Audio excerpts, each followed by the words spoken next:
മൂത്തവൻ ക്യാൻസർ പേഷ്യൻ്റാണ്. അവർക്ക് അതിലൊന്നും ഒരു വിഷമവുമില്ല. ആഡംബര ജീവിതം നയിക്കണം. സ്വന്തമായിട്ട് മോഡലെല്ലാം നശിപ്പിച്ചു. ഹലോ. ഭാര്യയെ കൊലപ്പെടുത്തി ഭർത്താവ് ഫേസ്ബുക്ക് ലൈവ് ഇട്ട ന്യൂസ്. പകുതി എല്ലാവരും കേട്ട് കാണും ഈ ഒരു കാര്യം.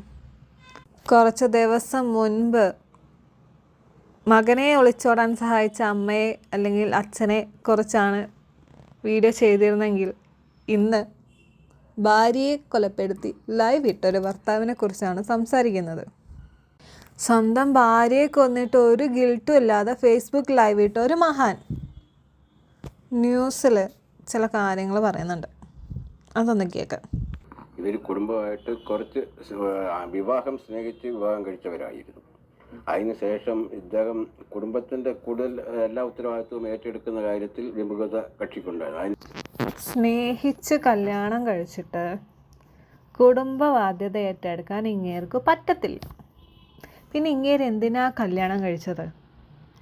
കല്യാണം കഴിച്ച ഒരു ഭാര്യയെ കൊണ്ടുവന്നു കഴിഞ്ഞാൽ 2 പിള്ളേരുണ്ടായി കഴിഞ്ഞു കഴിഞ്ഞാൽ ആ ബാധ്യത ഏറ്റെടുക്കേണ്ട ഉത്തരവാദിത്തം ഈ കുടുംബനാഥൻ എന്ന് പറയുന്ന ഇയാൾക്കില്ലേ?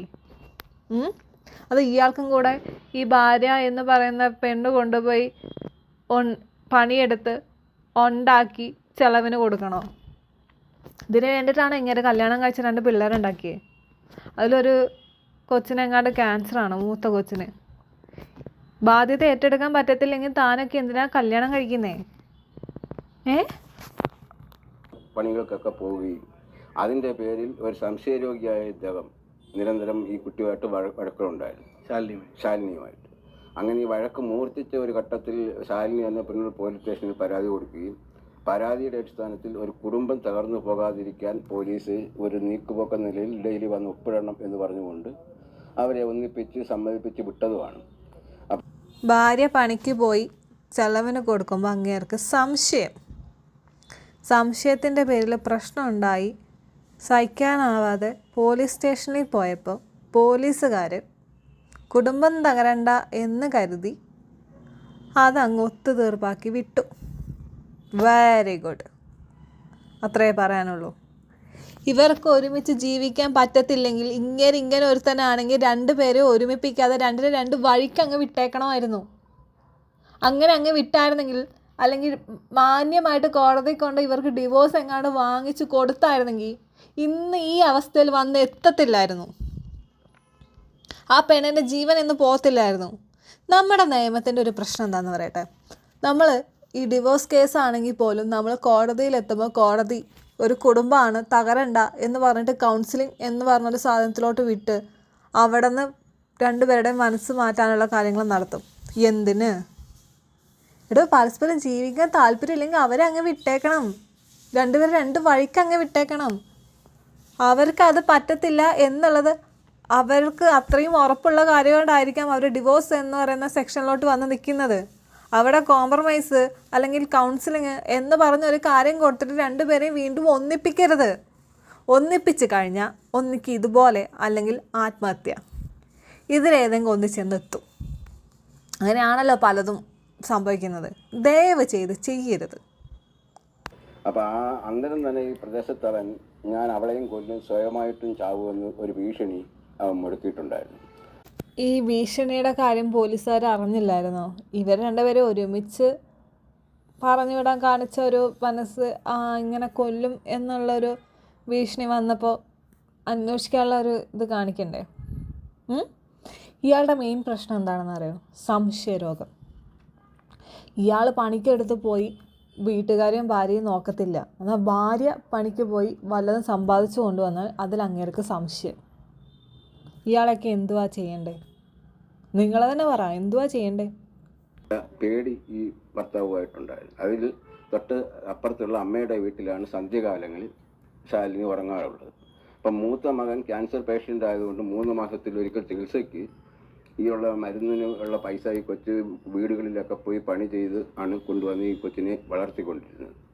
ഇയാളെ 7ാം ക്ലാസ്സിൽ പഠിക്കുന്ന 2 ആൺകുട്ടികളാണ് ശാലിനിക്കുള്ളത്. ഇപ്പം അങ്ങനെ വന്നപ്പോൾ എന്നും രാവിലെ 5 മണിയാകുമ്പോഴേ സ്വന്തം വീട്ടിൽ വന്ന് വീട് തുറന്ന് വീട് വൃത്തിയാക്കി ഈ മക്കൾക്കും അച്ഛനും ഉള്ള ആഹാരം പാചകം ചെയ്തതിന് ശേഷമാണ് എന്തിനാ ഇങ്ങേർക്കൊക്കെ തിന്നാൻ ഉണ്ടാക്കി കൊടുക്കുന്നത്? വല്ല പട്ടിണി കിടന്ന് ചത്തോട്ടേന്ന് വിചാരിച്ചാൽ മതിയായിരുന്നു. സ്വന്തം ജീവനെ ഭീഷണിയായിട്ട് നിൽക്കുന്ന ഒരു മനുഷ്യൻ ചത്ത് പണ്ടാരടങ്ങി പോട്ടേന്ന് അങ്ങ് വിചാരിച്ചാൽ മതിയായിരുന്നു. ഇങ്ങനെ തീറ്റിപ്പോറ്റേണ്ട ആവശ്യം ഉണ്ടായിരുന്നില്ല. അങ്ങേരുടെ ലൈവിൽ കുറച്ച് കാര്യങ്ങൾ കേൾപ്പിച്ചു തരാം. എൻ്റെ ഭാര്യയെ കൊന്നളഞ്ഞു. അതിൻ്റെ കാരണം ഞാൻ വീട്ടിൽ നിന്ന് സ്വർണ്ണം എടുത്ത് പണയം വെക്കുകയും അതുപോലെ തന്നെ ഞാൻ പറഞ്ഞാൽ കേൾക്കാതെ ഇഷ്ടമുള്ള രീതിയിൽ പോവുകയും വരികയും. അവളുടെ അച്ഛനമ്മ അവൾക്ക് കൊടുത്ത സ്വർണ്ണം അവൾ പണയം വെക്കുകയോ വിൽക്കുകയോ എന്തെങ്കിലും ചെയ്യും. അത് ചെയ്യാൻ താനേതാടാ? നീ സമ്പാദിച്ചുകൊണ്ട് കൊടുത്തതാണോ? ആണോ? നീ എന്തെങ്കിലും സമ്പാദിച്ചിട്ട് കൊടുത്തിട്ടുണ്ടെങ്കിൽ നീ അതിന് അവകാശം പറ. അല്ലാണ്ട് അവളുടെ വീട്ടുകാർ അവൾക്ക് കൊടുത്ത സ്വർണത്തിന് നിനക്കെന്നല്ല ഒരുത്തന് അവകാശം പറയാനുള്ള യോഗ്യതയില്ല. പണിക്കും പോവാതെ നിന്നെ തീറ്റി പോറ്റുന്നത് അവളാ. മനസ്സിലായോ? നീ പറയുന്നത് അനുസരിച്ച് ജീവിക്കുന്നില്ല എന്നുള്ളത്. നീ ഏതാ? ഒരു പെണ്ണിനെ കല്യാണം കഴിച്ചതെന്ന് കരുതി അവളെ നിൻ്റെ അടിമയാണെന്നാണോ നിൻ്റെ വിചാരം? അവൾക്ക് എങ്ങനെ ജീവിക്കണം എന്നുള്ളത് തീരുമാനിക്കണം. ജീവിക്കാനുള്ള എല്ലാ സ്വാതന്ത്ര്യവും ഇവിടെ ഉണ്ട്. മനസ്സിലായോ? അല്ലാണ്ട് നീ പറയുന്നത് കേട്ട് ജീവിക്കേണ്ട ആവശ്യം ഒരു പെണ്ണിനില്ല, അല്ലെങ്കിൽ നിൻ്റെ ഭാര്യയ്ക്കില്ല. എനിക്ക് 2 മക്കളാണ്. മൊത്തം ക്യാൻസർ പേഷ്യൻ്റാണ്. അവർക്ക് അതിലൊന്നും ഒരു വിഷമങ്ങളില്ല.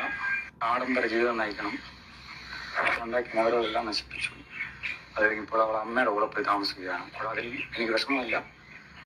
തനിക്ക് 2 മക്കളുണ്ട് എന്നുള്ള ബോധ്യം ഉള്ളത് കൊണ്ടാണ് അവർ ജോലിക്ക് പോയി മക്കളുടെ പോറ്റുന്നതും മൂത്ത മകൻ്റെ ട്രീറ്റ്മെൻറ്റ് നടത്തുന്നതും.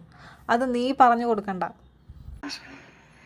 അവിടെ വരികയും അവിടെ വന്നിട്ട് ആ വീട്ടിൽ നിന്ന് ഇറങ്ങിത്തരണമെന്നും ഒരു 5 പൈസയുടെ മുതൽ അവർക്കില്ല. എൻ്റെ കയ്യിൽ കിടന്ന മോതിരം, എൻ്റെ പേരെഴുതിയ ഞാൻ ഇട്ട് കൊടുത്ത മോതിരം ഞാൻ അറിയാതെ പണയം വെക്കുകയും പണയം വെച്ചോ വിറ്റോ എനിക്കുന്നത് എന്നറിയില്ല. എന്നിട്ട് വളരെ ധിക്കാരപരമായിട്ട് അടുത്ത വണ്ടി മേടിക്കുകയും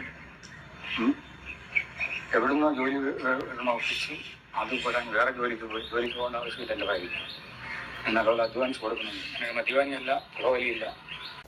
താൻ അധ്വാനിച്ച് കൊടുക്കുന്നതുകൊണ്ടായിരിക്കും നാട്ടുകാർ പറയുന്നത് അവന് കുടുംബ ബാധ്യത ഏറ്റെടുക്കാനുള്ള മാനസികാവസ്ഥയില്ല എന്നുള്ളതല്ലേ?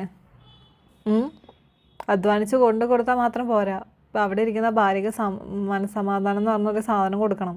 സംശയരോഗം മൂത്ത നീ ഈ അധ്വാനിച്ച് കൊടുക്കുന്നു എന്ന് പറയുന്നതിന് വരെ കണക്ക് പറയുന്നുണ്ടാവും ഇല്ലേ?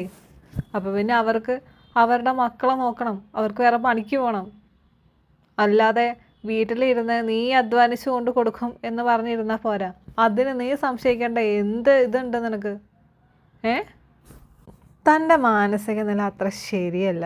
അല്ലെങ്കിൽ സ്വന്തം ഭാര്യയെ കൊന്നിട്ട് ഒരുത്തൻ ഇതുപോലെ വന്ന് ലൈവ് ഇടുമെന്ന് എനിക്ക് തോന്നുന്നില്ല. എന്തോ കാര്യമായിട്ടുള്ള കുഴപ്പമുണ്ട്. ശരി എന്നാൽ ടാറ്റ.